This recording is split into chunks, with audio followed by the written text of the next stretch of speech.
Hello everybody, it's me, Nate, aka Devil Dog, and I'm back with a new game review. This time I'm reviewing Zelda Breath of the Wild for the Nintendo Switch system. It was developed by Nintendo and published by Nintendo, and it was released on March 3rd of 2017 on the Wii U system and the Nintendo Switch.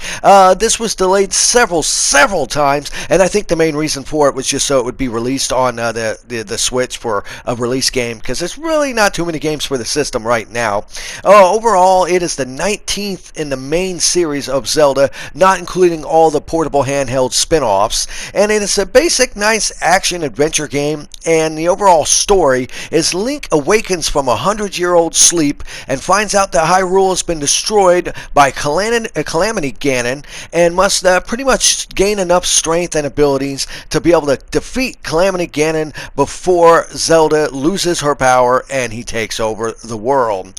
It is a massive open world with a massively great detailed physics engine and what I call mild voice acting. Now what I mean by that is, for the most part, there's lots of parts in this game where there'll be voices, but it'll normally be like grunts and like stuff like that. But the main story aspects are fully voiced. And of course, yes, Link does not talk. You kind of knew that coming. Now before we get any farther into this, I gotta specify, the way I captured this footage was kind of an odd way to do it. It was the only real way to actually get in-game footage. So the graphics in this video are not really showing the fact that the game, it looks a lot better than this, people. The colors aren't this washed out. The detail's much better. And it is in a cel-shaded animation style, almost like an anime style. But it's not as cel-shaded as it actually looks here. I don't know what happened. Something about the way I recorded the footage, it made it look a hell of a lot worse than it really does in-game.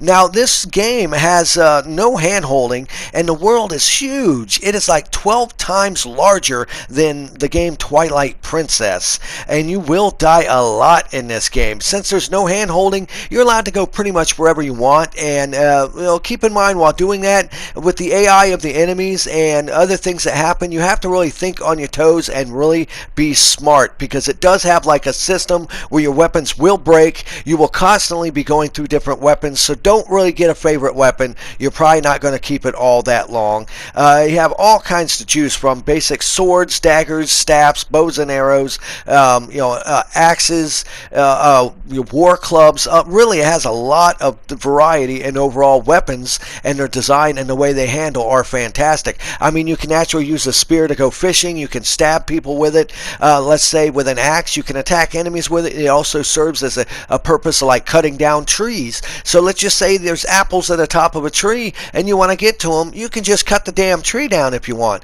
which can actually lead to you also getting like different things out of the tree, including firewood, which is really kind of cool. And don't worry, I mean, if you don't want to cut the tree down, you can pretty much climb any surface in the game, except for when you're inside on the trials and certain dungeons. You can't climb the walls there because they want to make it to where you have to solve the puzzles instead of just climbing past the wall. But when you're outside in the game world, you can climb anything, and the only thing that hinders you is your stamina meter. Once your stamina runs out, you will fall to your death. So you got to really be strategic to figure out how to climb certain areas, and basically to upgrade the amount of hearts you have and your stamina, it's very simply done. Every 4 of the trials you do, you can turn those I don't think they're hearts, but you turn into 4 items each time you go through 4 of the trials. You go back to the main area and you can pray at this altar, and they'll give you a choice, either raising your hearts or raising your stamina. Now, it has so much detail in the game. Just for stat boosts alone, you have to cook meals, and they consist of just about anything you find in the game world. And you can go fishing to get fish. You can get like peppers to stuff, and it's really neat because one of the other aspects is you do have to worry about the temperature. If it's too hot or too cold, it will cause Link's health to pretty much evaporate, and he will die rather fast. Like early on in the game, you have to go up to like a snowy mountain area, but it's too cold. Now you can do some missions and get an outfit that'll keep you warm enough, or I found if you go fishing, you get you some Hyrulean bass and combine it with some peppers and some meat by hunting. Since you can go around and hunt livestock, you combine them and cook it, and it makes the stat stat boosting meal, which keeps you warm to where as long as you have enough of those meals, you can actually just keep eating them and get through the area without needing, the outfit, which is pretty interesting. Now, your main item in the game is called the Shikaya, or the Shikaya slate. I may say that wrong. It's basically has your built-in binoculars, your world map, and it's how you are able to do your different powers throughout the game that you actually get by finding runes in the trials. And you'll get everything from your patent pending bombs. You can actually control metal objects, which are really cool and used in a lot of the puzzles as well. You also have the ability to stop time, and that's where another one of the neat little things of the physics engine actually plays in a lot of the puzzles is the use of kinetic energy.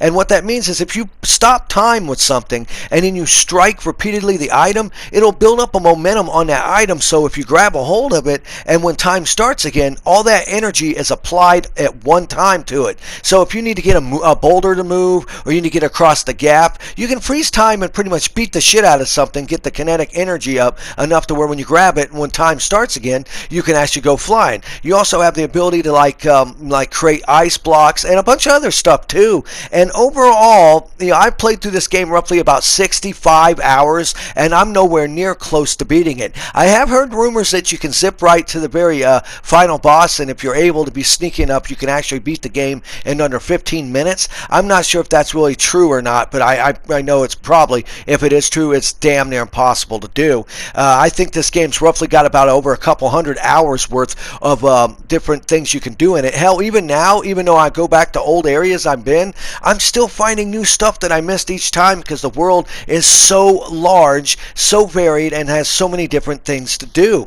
And of course, this game does actually work with amiibos. They actually have certain amiibos you can buy specifically for this game to actually add different characters, including Wolf Link, to the game. And I mean, there's so much to do in here. You can even tame horses to ride, meet with other people, and it's really all around a fantastic game. Now, the Wii U version runs at 720 and is locked at 30 frames a second, while the Switch version runs at 900p and is locked at 30 frames a second as well. Now, if you're undocked with the system portably with the Switch, it'll only run at about 720p. But in a screen that size, you don't really notice. It doesn't really make that big of a difference at all. But I have noticed some glitches with this game, and overall the game is very well built, and I haven't fortunately had any of the crashing issues like a lot of people have. I haven't had to suffer any of that crap at all, but it does suffer from slowdown and draw in. So every so often you'll be going through, and if there's a certain amount of enemies on screen, it will kind of have a stutter to it, and as you look through the distance, you will see some draw in, but it's nothing that really destroys the overall game. Now, my final score of Zelda Breath of the Wild for the Nintendo Switch system is, you know what I'm going to say. It's a definite must-have. It is a system seller, and I think they knew that from day one, and that's why they kind of waited for it to come out at the time of the Switch, so they would have a good selling point for the Nintendo Switch system. All in all, is it a perfect game? No, it is not a perfect game. It does have its faults. I'm not going to give it a perfect rating, but I don't give ratings anymore. All I give is the fact that I can say is that, is it worth it as a rental, a purchase, or to pass? In this case, if you have a Nintendo Switch or a Wii U, this is a must-have game. I guarantee you, if you love the other Zelda games, you will enjoy the living hell out of this one. And despite it being such an open-world, non-hand-holdy Zelda game, it is a Zelda game through and through. I want to thank everyone who subscribes to my channel. I want to thank everyone who watches this video. Please leave a comment below it if you actually think this game is actually that great or not. And as I always gotta say it, remember people, have fun, play hard, and the devil is in the details. Peace out.